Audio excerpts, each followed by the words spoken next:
Hello అండి. అందరూ ఎలా ఉన్నారు? బాగున్నారా? నేనైతే చాలా బాగున్నాను. మీరు కూడా బాగుండాలని మనస్ఫూర్తిగా కోరుకుంటున్నాను. ఈరోజైతే మా ఇంట్లో అయితే బొబ్బరి గారెలు ఎలా చేసామో చూడండి. మీలో ఎంతమందికి ఈ గారెలు తెలుసో కామెంట్ చేయండి.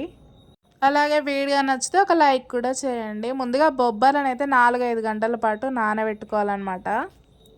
అలా నానబెట్టుకున్న తర్వాత పొట్టు మొత్తం పోయేలాగా శుభ్రంగా కడుక్కొని ఇలా రోట్లో వేసుకొని రుబ్బుకోవాలన్నమాట.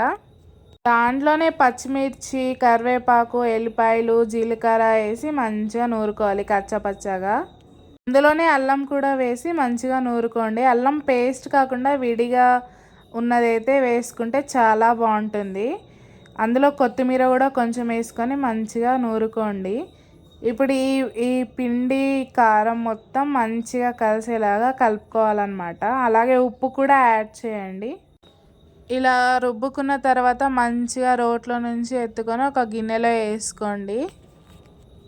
ఈ రెండు కలిసేలాగా మంచిగా మెత్తగా రుబ్బుకొని మంచిగా గిన్నెలో ఎత్తుకోవాలన్నమాట.